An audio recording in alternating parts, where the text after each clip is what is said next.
यश बाबू news, खबरें superfast. यश बाबू news. किसान विरोधी 3 अध्यादेश को लेकर भारतीय किसान यूनियन के नेताओं ने केंद्र सरकार व प्रदेश सरकार के खिलाफ ट्रैक्टर रैली निकालकर जोरदार नारेबाजी कर प्रदर्शन किया व देश के प्रधानमंत्री के नाम घरोंडा तहसीलदार को ज्ञापन सौंपा। सोमवार को भारतीय किसान यूनियन के नेता अपने ट्रैक्टरों को लेकर नई अनाज मंडी में एकत्रित हुए।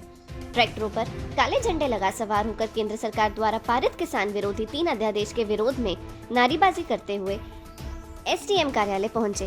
प्रधानमंत्री के नाम तहसीलदार रमेश अरोड़ा को ज्ञापन सौंपा। इस दौरान किसानों ने बताया कि इन अध्यादेश द्वारा केंद्र सरकार हरियाणा पंजाब के मंडी सिस्टम को बर्बाद करके न्यूनतम समर्थन मूल्य को खत्म करने वाली है। फसलों की खरीद प्राइवेट कंपनियों व धंधा सेठों को सौंपने वाली है। पहली बार संयुक्त पंजाब में 1938 में चौधरी छोटू राम द्वारा मंडी बोर्ड की स्थापना करके मंडी विकसित करवाई थी। केंद्र की सरकार इस 82 साल पुराने मंडी सिस्टम को बर्बाद करने जा रही है। जैसे और राज्य में मंडी न होने की वजह से व्यापारी दलाल औने पौने दामों पर किसानों की फसल खरीद लेते हैं। आने वाले समय में ऐसी बर्बादी हरियाणा और पंजाब को भी देखने को मिलेगी। किसानों ने कहा कि यदि ये 3 अध्यादेश पारित होते हैं तो भारतीय किसान यूनियन देश व प्रदेश में आंदोलन करेगी। इस कोरोना महामारी का फायदा उठाते हुए एक खौफ का माहौल बनाकर कई काले कानून पास करने जा रही है, जिसके तहत उसने 3 किसान विरोधी अध्यादेश पास किए हैं, जिनसे मुख्य उन्होंने एक तो हमारी मंडी का सिस्टम ख़त्म किया है। अब कोई भी प्राइवेट कंपनी, निजी व्यक्ति जिसके पास पैन कार्ड है वो हमारी फसल को मंडी से बाहर कहीं पर भी किसी भी रेट में किसान से सीधा जाके खरीद सकता है, जो कि पहले गैर कानूनी। दूसरा अध्यादेश आया है इनका इसेंशियल कमोडिटी एक्ट था, जिसमें हमारे अनाज और जो दालें, प्याज, आलू को सरकार ने एसेंशियल जरूरी वस्तुओं में रखा हुआ था, जिस पर एक स्टॉक लिमिट लगाई हुई थी। उस स्टॉक लिमिट से ऊपर कोई व्यापारी, निजी व्यक्ति स्टॉक नहीं कर पाता था, जिससे काला बाजारी रुक जाती थी और पूरे देश की जनता को सही रेट पे खाद्यान्न, दालें, आलू, प्याज प्राप्त होता था। अब उन्होंने वो स्टॉक लिमिट कर दी ख़त्म। स्टॉक लिमिट ख़त्म कर दी। अब कोई भी धन्ना सेठ, अंडानी अंबानी जैसी कंपनी आके सारे इंडिया की 4-5 जो मेन प्याज की मंडी है वहाँ से सारा प्याज खरीद के स्टॉक करके पूरे इंडिया की जनता को लूटने का काम करेगी। किसानों से आधे दामों पे फसलें खरीद के स्टॉक की जाएंगी। काला बाजारी का उनको एक कानूनी रूप पे सरकार ने उनको एक परमिशन दे दी है इस कानून के तहत। तीसरा वो लेके आए हैं कॉन्ट्रैक्ट फार्मिंग किसानों से।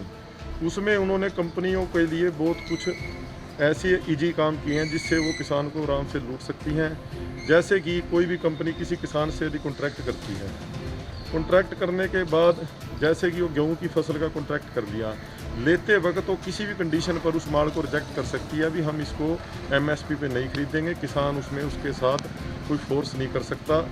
उसको कुछ भी कह के, नमी की मात्रा ज़्यादा कह के औने पौने दामों में खरीदने का काम करेंगे, जिससे हमारा मंडी सिस्टम ख़त्म करना और एमएसपी न्यूनतम समर्थन मूल्य ख़त्म करना इस सरकार की सबसे बड़ी प्रायोरिटी है, जिसकी वजह से हरियाणा पंजाब का जो मंडी सिस्टम है, ये मंडी सिस्टम पूरे देश में एक मॉडल है।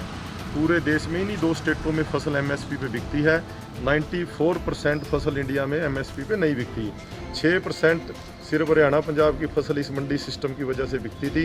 ये जो चौधरी छोटू राम ने आज से 82 साल पहले 1938 में मंडी बोर्ड स्थापित करके मंडियां विकसित की थी, ये सरकार जिसका इसमें कुछ भी कंट्रीब्यूशन नहीं है इस सरकार का, और वो इसको बर्बाद करने जा रही है, जिससे यहाँ का आड़ती, मजदूर, किसान सब बिहार की तरह लूटेंगे। जैसे बिहार में आज फसल का एमएसपी मकई की फसल का 1860 है और मकई का वहाँ पर रेट 800 रुपये मिल रहा है।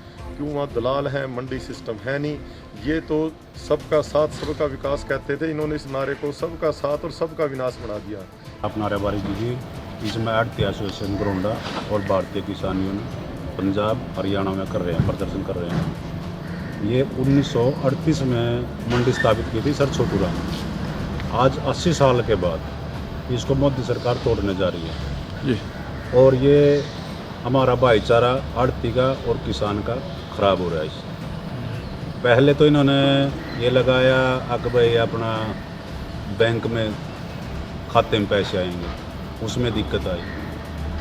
अब ये मंडी व्यवस्था ही ख़त्म करने जा रहे हैं। धीरे धीरे एमएसपी ख़त्म करने जा रहे हैं। धीरे धीरे किसान की ज़मीन को अपने पक्ष में लेने जा रहे हैं। अब ग्रामीण बैंक खोलने जा रहे हैं। जैसा कि पीएस गोयल ने कह दिया है कि भाई हर ज़िले में एक ग्रामीण बैंक होगा, वहाँ पे अपना जब किसान जाएगा और उसकी लैंड बैंक होगा, वो अपना ज़मीन दो, अब सरकार खरीदे।